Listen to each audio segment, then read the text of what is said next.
Greetings and salutations, everyone, and welcome to tonight's middle of the night bonus upload. Before we get into it, a couple links. As many of you know, I rely on Patreon, PayPal, channel membership, and the merch to help the channel to continue to grow and go. Links to Patreon, PayPal, channel membership is in the description below. Merch displayed directly under the video. Also, Dogman Frightening Encounters, Volume 1 through 3, the audiobook versions. They all were written and researched by Tom Lyons, narrated and produced by me, Jeff Nadolny. Those audiobooks are available on Audible, Amazon, and iTunes, links to which are also in the description as well. And finally, last but definitely not least, if you'd really like to help support the channel to continue to grow and go, simply subscribe. It doesn't cost you a cent. Click that like button, takes half a second. If you don't want to miss out on any of the informative uploads I put out daily, click that bell icon, and folks, please leave a comment. Why? Well, because all these things really do help the channel to continue to grow and go, and yes, folks, they do matter. Now, everyone, I have taken far too much of your time. Let's jump in to tonight's middle of the night bonus upload, shall we? All right, so many of you do know and have heard Luke from Taylor, Mississippi, talk about his experiences, generational experiences. His great-granddad saved his granddad saved his dad, and his dad saved Luke. And then Luke's children, of course, were fortunate enough not to be part of that cycle in Taylor, Mississippi, but they did witness some experiences. This is the experience that pretty much made Luke decide that it was getting to be time to leave Taylor, Mississippi. If the government hadn't came in and bought his family's property and his home and his father's home, he was probably going to be moving very soon anyway. Check this out. This is a guest that I never ever get sick of talking to. I remember when he first sent me his very first encounter, he sent it in increments. And I knew this guy was special. Like, he was just a real good guy. And unfortunately, he's got a lot of bad stuff happening to him and his family for generations. So right now, I'm going to give you guys Luke. Luke, how are you tonight? Hey, guys. I'm all right now, though. So it's been a very, very tough, stressful few days, man. But I'm hanging in there. I'm actually at my in-laws, so not in-laws, but my wife's house right now, because my private no longer feels safe on my property at all. Yeah, so I kind of shared with everybody a little bit of what I could. So pretty much, if you could, can we start from right after you get out of the hospital, you're healing up, and the agents pretty much say, hey, everything's good, right? Yeah, so, yeah, that's pretty much what happened. So, the initial contact when that kid came to my property, his superior sent him to talk to me about renting my property out, but things went south really quick as far as like the wolf and then the kid panicking and then me ending up getting injured and stuff like that. So I ended up renting my property to them. I had to sign some paperwork and stuff like that. So I was like, at the end of the day, there's more firepower for me in case these things come by. I'll have backup. So I was like, it's a win-win situation for me. So these guys was at my property for like maybe I'll say about 4 or 5 days, and then they come knocking on my door. It's like, we have to leave. These things change course, so where our other group is going to meet them, head them off. So I was like, all right, fine, that's good. So I'm like, they're not coming back down this time around, which I was happy about that. So, told my wife everything was good. So, a couple of days later, like my wife works in a city about around 40-minute drive, She has to go down like one of these desolate roads before she gets to like the main highway and stuff like that. So just like any other day, she has to leave about an hour early. So it's still like dark outside, not dark, but it's dark outside. So what I usually do, like when I have her wake me up when she leaves, I stand by their door, make sure she gets in her car safely and stuff like that before she drives off and stuff. So then get back in bed. So just like any other day, she goes home. I think she's like maybe 20 minutes into her drive. Something darts across her car, which causes her to ditch it. Like I think the ditch was like, it wasn't like deep, but I guess the angle that her sedan was in, she wasn't able to pull it out. So she knew the kind of condition that I was in. So she was like, she wasn't going to call me. She was calling Triple H. No, not Triple H. Triple H is the wrestler. I'm sorry. I mean Triple A.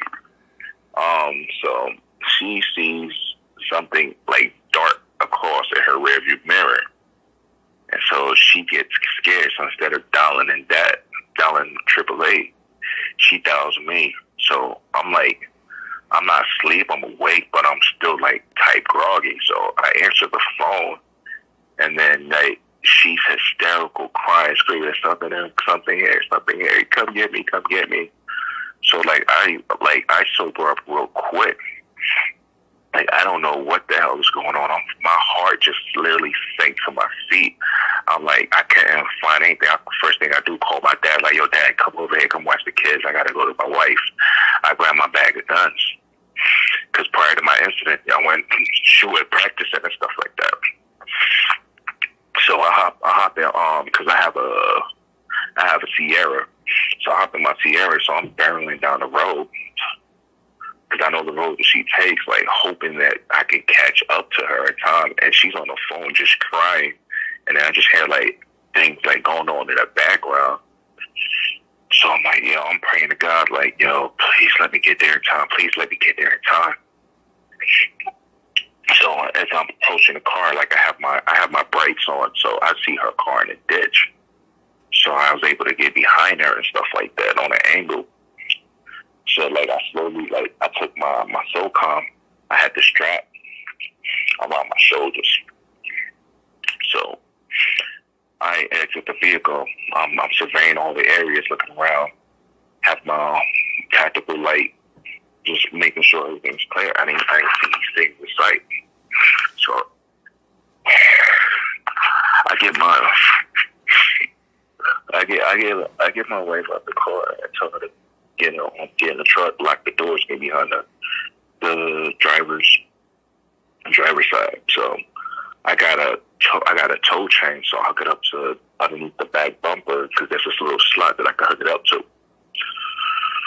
All right, so as I do that and I'm getting ready to get everything moving, I notice two of these walking wolves coming off on probably my right side. So I have my gun pointed to them, ready to shoot. First thing I noticed was one of those wolves was the same wolf that collided into me the day when I got shot by that agent. So I'm like waiting to see what they was going to do. Safety off, everything just ready to go. Then all of a sudden I hear this growl, like it was almost demonic. I've heard these things growl before. I've seen them. I've felt them. I heard them. I felt their strength. I felt the kind of fear that they put. But this thing, something felt wrong about this thing. I'm like, oh shit, one of these things got behind me. And like, I'm like, how can I be so fucking stupid? Like, I always watch my six.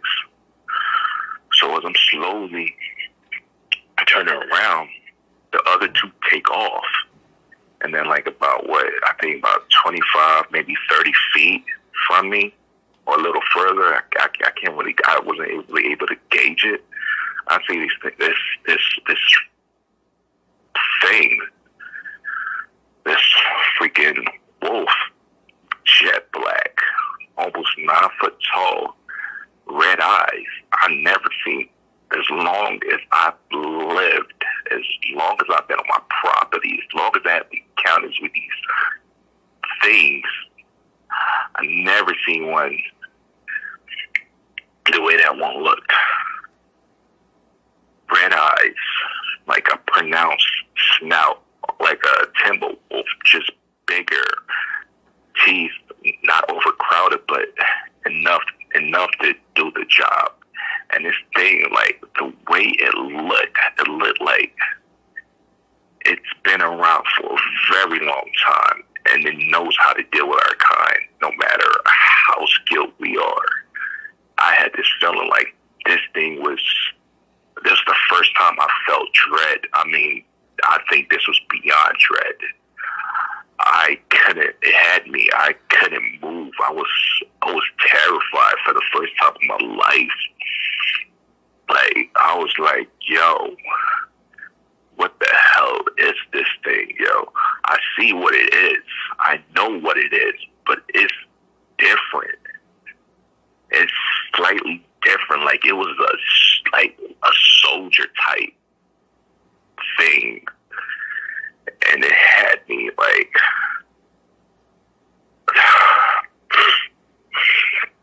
and my wife in the background was just crying, and I couldn't do anything. I was scared. I felt fear true fear for the first time. Left me paralyzed. Any other time I would have been able to pull out my gun and just do what you do. But this thing, an alpha, like, man. So I'm thinking, like, all right, I'm telling my wife that, like, if this thing charges me, just leave me and go. She's like, I'm not leaving you. So she takes out her handgun, because she's trained in self-defense and firearms training, and made sure she had all of that stuff. So she has the gun pointing at it. So he takes a glance at her and then looks at me. I tell her to put it down. Because at the end of the day, yo, she's just going to piss it off. And that being said, those two took off. I didn't know where they went. And I don't know if there was more. I didn't know if it was just those three, if I'm dealing with a whole group of them. So at the time, my bag was in the passenger seat. I was like, all right, I was about a foot and a half arm length from the door of my truck. And this thing was like, I had the position, it was ahead of her car, like about the front of her car towards the right. And then where I met those walking wolves, they was flanking from the driver's side of her door towards the back. So that was the distance between them. And so I'm by the door. This thing is off in front, about 25, 30 feet up ahead.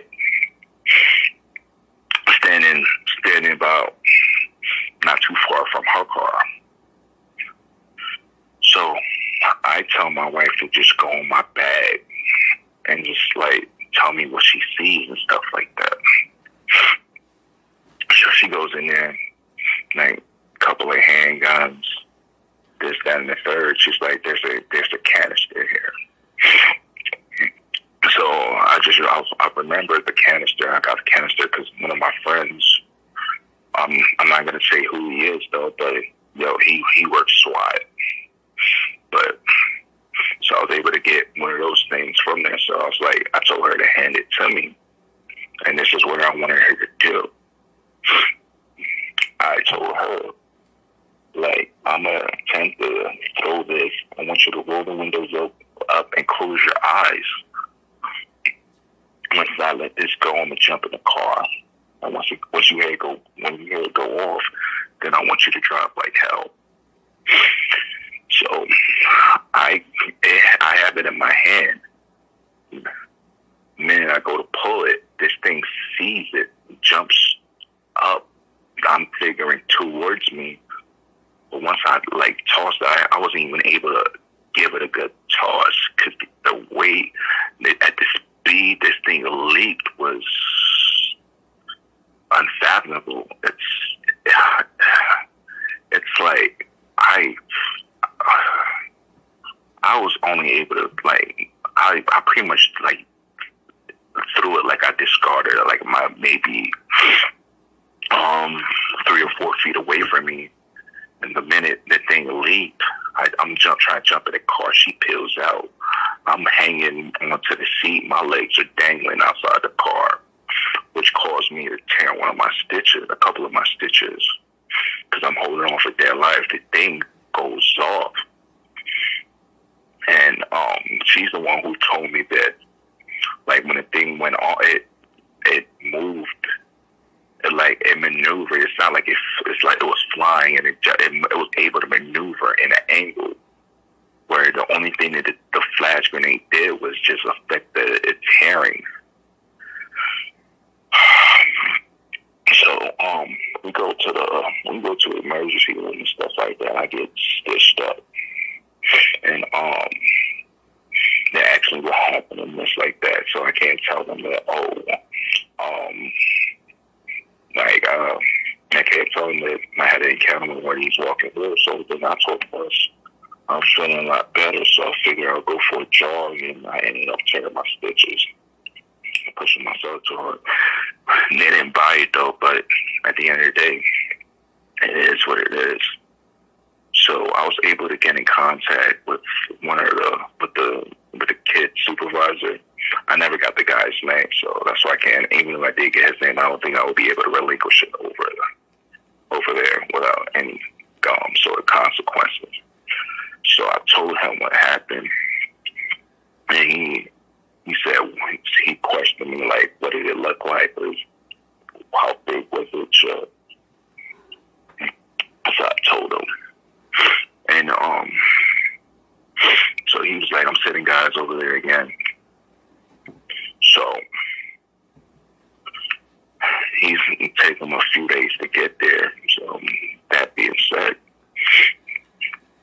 I think a couple of days go by, they haven't arrived yet. I was talking to you, Jess, briefly about what went down and stuff like that. But prior to that, I decided to put my house not on the market, sell my house, which is actually have a buyer. It's pretty much bought. So probably before the end of next month, I'll actually be able to move all my things out of there. But anyway, I was talking to you just the other night, telling you what was going down. Yep. And how I felt and everything, what this thing was. And I sent my wife and my kids, went to their aunt's house. I stayed back with the property, which was a big mistake, because once I got off the phone with you, I called my dad. He came over. So we was just talking, he's asking me what happened, this, that, and the third. So I'm asking him, did he ever see anything like that? What I described, he's like, no, it's the first time he heard of it. So I was just trying to figure out what we saw. We was in the living room at the time. I heard tapping on the window. And so I already knew what it tapping on the window. So I slowly went to the window with my gun in hand, and I saw the red eyes again. So this time I was ready for it. I thought I was ready for it. So as I raised my gun towards it, it took a look over his right shoulder, as in to look behind me, and I see a pair of like 6 to maybe 7 glowing orange amber colored eyes from the wood line, like positioned in like different areas, and those were the only ones that I could see. I knew there had to be more, probably surrounding the house. So in other words, he was telling me if I shoot him, I'll die tonight. Right. So we go to the basement, because the basement is like the safest part in the whole entire house. It's pretty much reinforced concrete. We have a steel cellar door, and like we took as much guns as we could, and we stayed there overnight. None of us slept when it went, just taking shifts, but we couldn't really sleep. And in the morning, when everything was like cleared instead of done, we just left. And we haven't been back for this whole day. We're not going back. I'm sorry. Go back during the day to get our things, but that's about it. Right. You can't, I mean, like I said when I was talking to you earlier, prior to recording this, I said there was subscribers that were glad that you were leaving your property. I mean, they feel the pain that your family is going to go through, your dad and yourself, leaving this property that's been in your family for generations. But like you said, your kids are what comes first.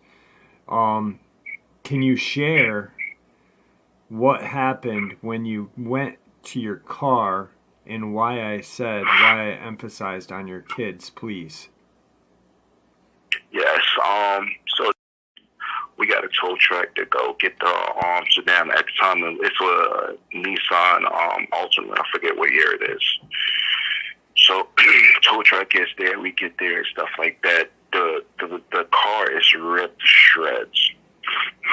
The freaking ripped to shreds. The freaking literally ripped the door off.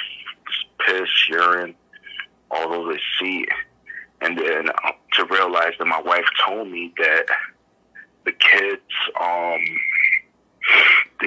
teddy bears was gone, and it's always in the back seat, which led me to believe this thing got my kid sent.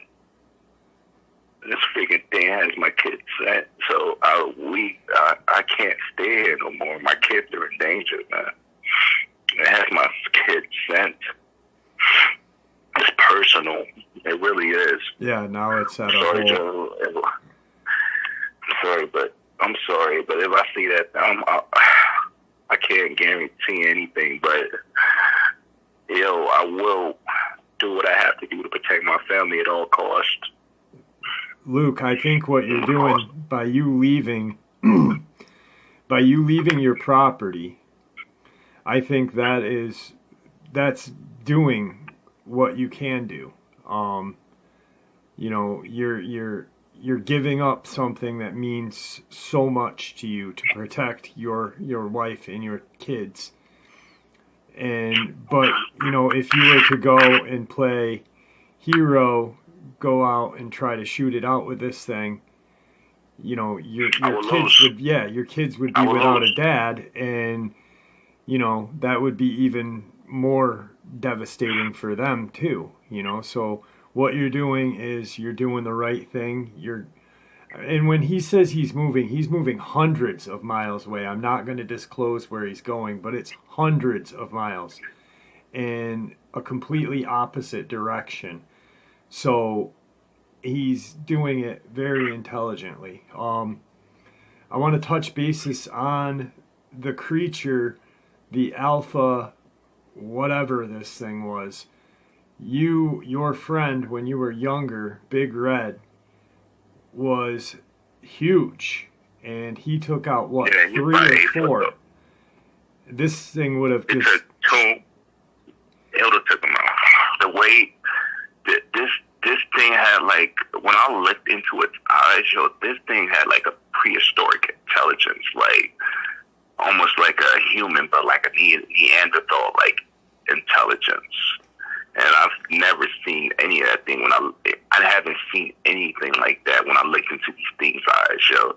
And this thing it just felt different. It felt like it knew it was the alpha. Like it has destroyed anything and everything in its path. And if that was to go against my friend Joe, Big Red Joe, I have no doubt in my mind that Big Red would lose that fight. And when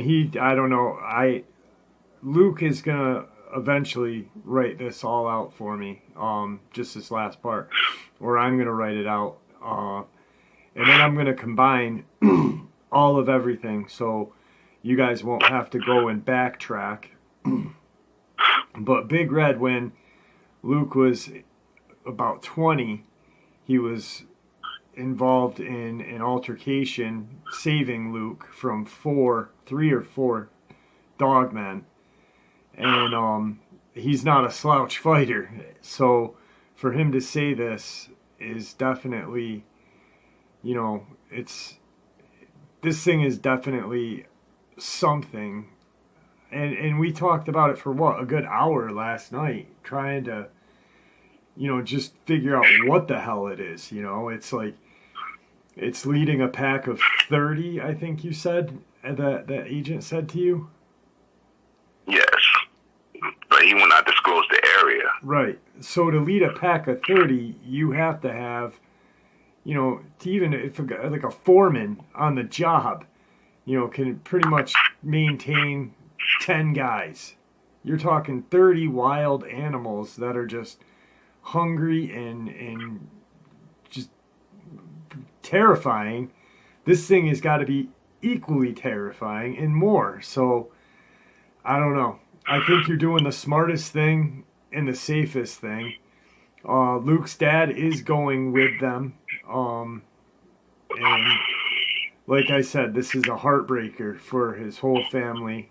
So I'm going to keep his family in my prayers. I hope you guys do. Thank you. Well, you've been... Oh, man, I'm getting emotional, bro. Yeah, I know. You've been nothing but a great... since I've known you, you've been a great guy. I've enjoyed talking to you. I know everybody has enjoyed listening to you and hearing your encounters. I try to, for whatever I learned from these things, only thing if people don't believe in these things, that's fine, though. But at the end of the day, I just want people to be safe, Yeah. Because, I have friends now.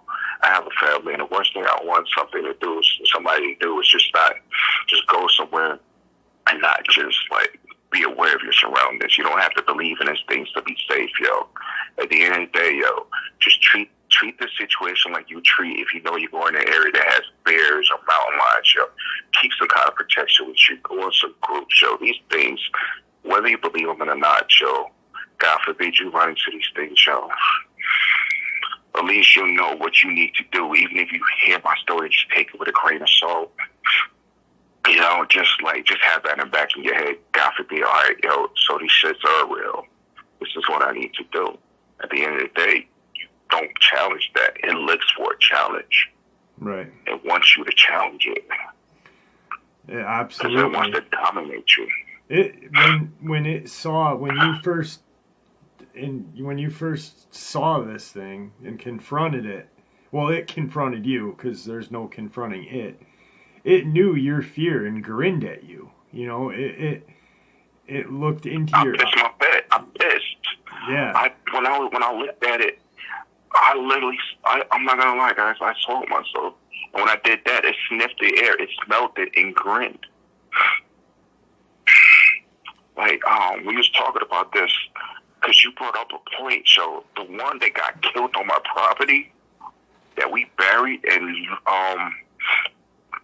Victor couldn't find it. Me and my dad went back over there, and the body was gone. Right. So you saying that, what if it was one And they knew that I was telling the guy about the guy in Pennsylvania, watch out about his tent.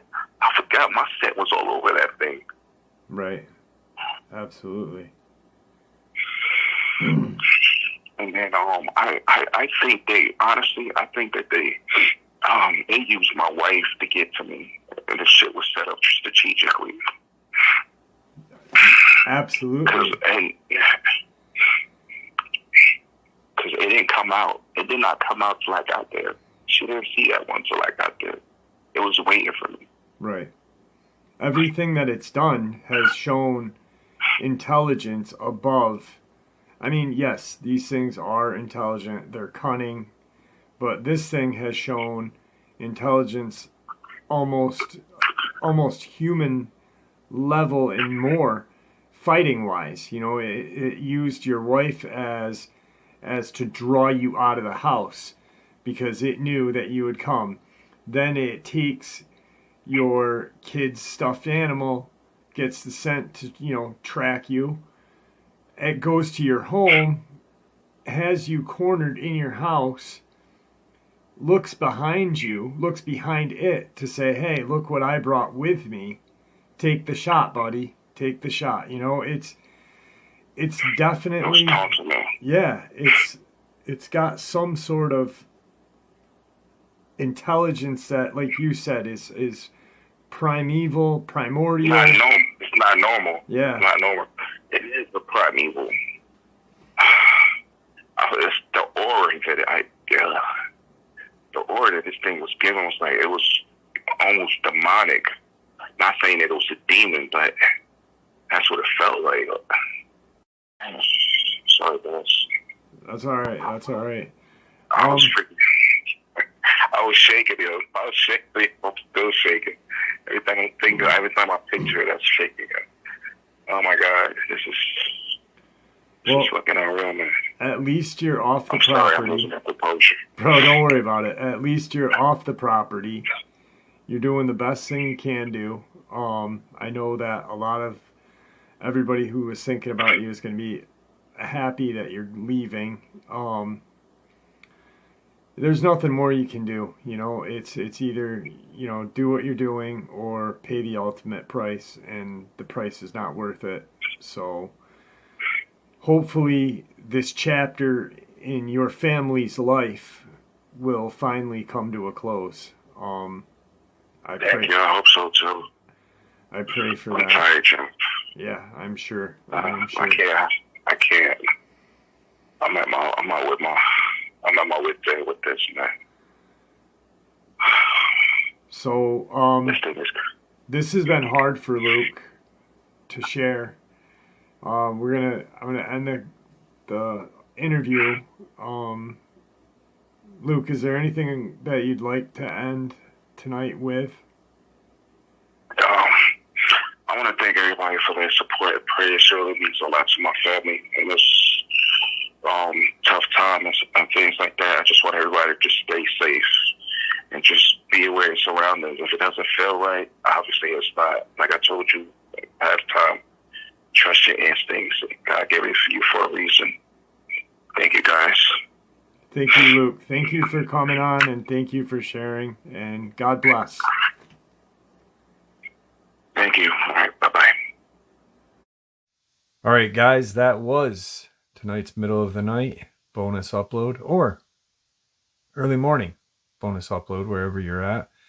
I hope you enjoyed it as much as I enjoyed sharing it with you. I'd like to thank you for supporting the channel. Your support is what makes the channel continue to grow and go, and honestly, what makes this channel special.